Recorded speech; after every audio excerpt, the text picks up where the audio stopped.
এটা স্বাভাবিক। এদের বন্দে মাতরম গাইতেও অসুবিধা, যদিও আমরা বাধ্য করাচ্ছি। জাতীয় সঙ্গীত গাইতেও অসুবিধা, 26শে জানুয়ারি হোক 15ই আগস্ট পালন করতে এদের অসুবিধা। আইনের শাসনের মধ্য দিয়ে গুন্ডাদের দমন আমরা করব, আর বাক স্বাধীনতা, গণতান্ত্রিক স্বাধীনতা প্রত্যেকের থাকবে। যে কেউ তার স্বাধীন মত প্রকাশ করতে পারে।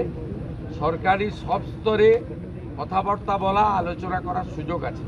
কিন্তু এই যে শক্তি যারা সাংবাদিকদের বেছে বেছে পিটিয়েছে, নির্দয়ভাবে পিটিয়েছে, খুন করার জন্য পিটিয়েছে, এদেরকে গুন্ডা দমন আইনে সাজা দেওয়ার ব্যবস্থা হবে। এটা স্বাভাবিক।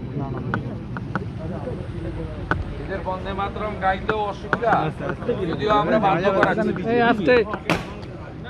জাতীয় সঙ্গীত গাইতেও অসুবিধা, 26শে জানুয়ারি হোক 15ই আগস্ট পালন করতে এদের অসুবিধা।